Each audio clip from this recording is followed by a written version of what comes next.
Hi there. Since we're going to be beginning the house on Mango Street, I thought I would uh, kick it off with a think aloud. So we'll go ahead and read through the first vignette together. And we notice that it's actually the same title as the book itself. So the book is called The House on Mango Street.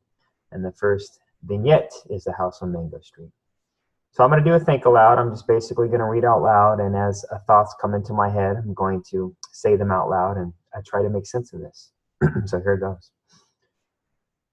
Okay, back to the title. So the title, The House on Mango Street, it must be pretty important since it's not only the title of the book, but it's also the title of the first vignette. So since this is a work of literature, I'm thinking house on Mango Street. Does the house symbolize something? Is it something more than an actual physical structure? All right. We didn't always live on Mango Street. Before that, we lived on Loomis on the third floor. And before that, we lived on Keeler. Before Keeler, it was Paulina. And before that, I can't remember. But what I remember most is moving a lot. Each time it seemed there'd be one more of us. By the time we got to Mango Street, we were 6. Mama, Papa, Carlos, Kiki, my sister Nini, and me. Well, immediately I noticed that the story is written in first person, right? It's a first person because we have the personal pronouns. We have we have I. And the character who is telling us this, we don't know her name yet, but we know she's probably young. We can tell by the speech. It's that of probably a young person, assuming it's going to be a young girl. And I'm thinking back to the PowerPoint that I showed you on Sandra Cisneros, right? She grew up in Chicago. She grew up moving a lot. I think she was one of 7 or 6 siblings. So immediately I'm drawing a parallel between the unnamed character or protagonist maybe of this novel and Sandra Cisneros herself. So let's keep going. The house on Mango Street is ours, and we don't have to pay rent to anybody or share the yard with the people downstairs or be careful not to make too much noise. And there isn't a landlord banging on the ceiling with a broom. But even so, it's not the house we thought we'd get. Okay, so that's interesting. So it's I immediately get a sense of yearning, right? So maybe dissatisfaction. There's this house, whatever that is, that they've always wanted, but they haven't had that yet. And we also know that they've moved around a lot. All right, next paragraph. We had to leave the flat on Loomis quick. The water pipes broke, and the landlord wouldn't fix them because the house was too old. We had to leave fast. We were using the washroom next door and carrying water over in empty milk gallons. That's why Mama and Papa looked for a house. And that's why we moved into the house on Mango Street, far away on the other side of town. So based off the way the narrator is describing this house, it's kind of run down. The water pipes broke. It was so old, in fact, that the landlord wouldn't fix it. So to me, that kind of tells us a lot about her economic situation here. They always told us, okay, well, who's they? They always told us that one day we would move into a house. They's probably your parents. So let me reread that. They always told us that one day we would move into a house, a real house that would be ours for always, so we wouldn't have to move each year. All right. And our house would have running water and pipes that worked. Well, we know from the previous paragraph that that was a necessity that they basically haven't had. And inside it would have real stairs, not hallway stairs, but stairs inside like the houses on TV. And I'm not sure about what that hallway stairs mean. Sort of thinking like a community stair thing, sort of almost like an apartment, almost like a hotel or something. But they want the stairs like the houses they see on TV. So I'm thinking maybe a fancy staircase with a landing, things like that. And we'd have a basement and at least 3 washrooms. So when we took a bath, we wouldn't have to tell everybody. Thinking there, so they probably only have 1 bathroom and everybody's probably fighting for it because we know they have a large family. Our house would be white with trees around it, a great big yard and grass growing without a fence. Okay, white with trees around it, a great big yard and grass growing without a fence. Not sure what she means by that, but I'm assuming this is her portrait of the American dream.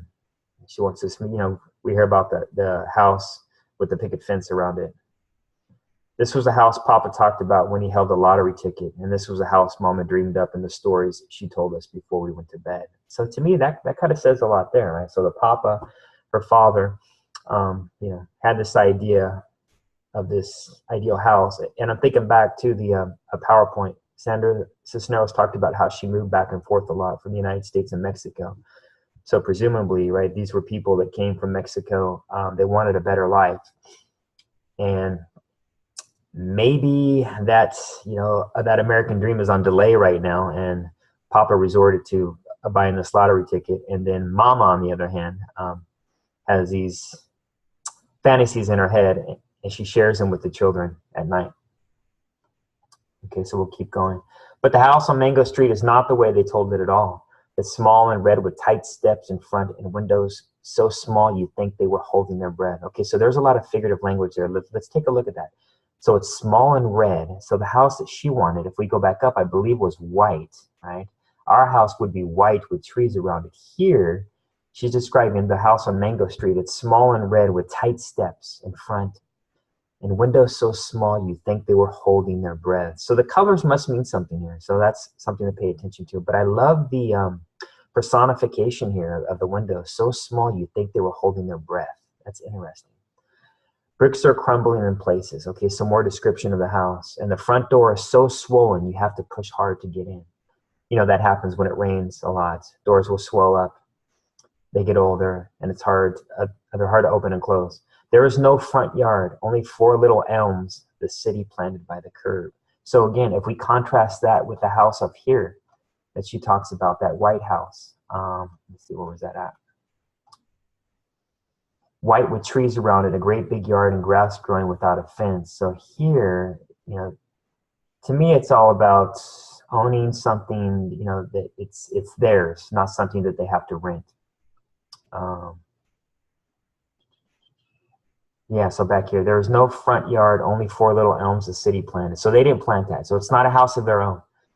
Out back is a small garage for the car we don't own yet. Okay, so they don't have a car. And a small yard that looks smaller between the 2 buildings on either side.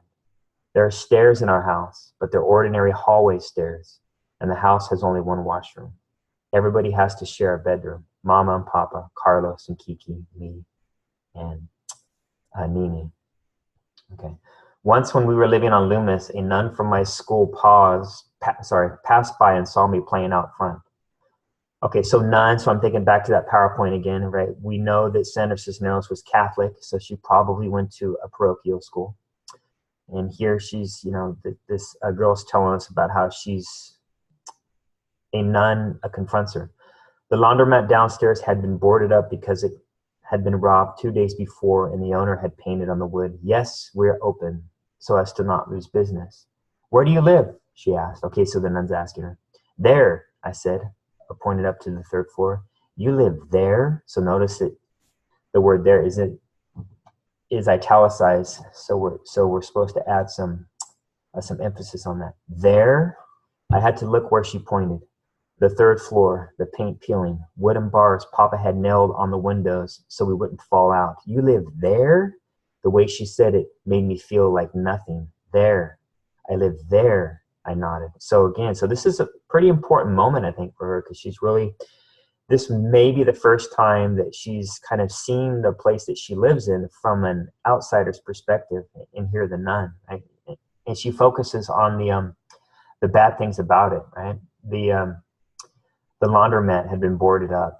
Papa had to nail here the paint peeling, wooden bars Papa had to nail on the windows so we wouldn't fall out.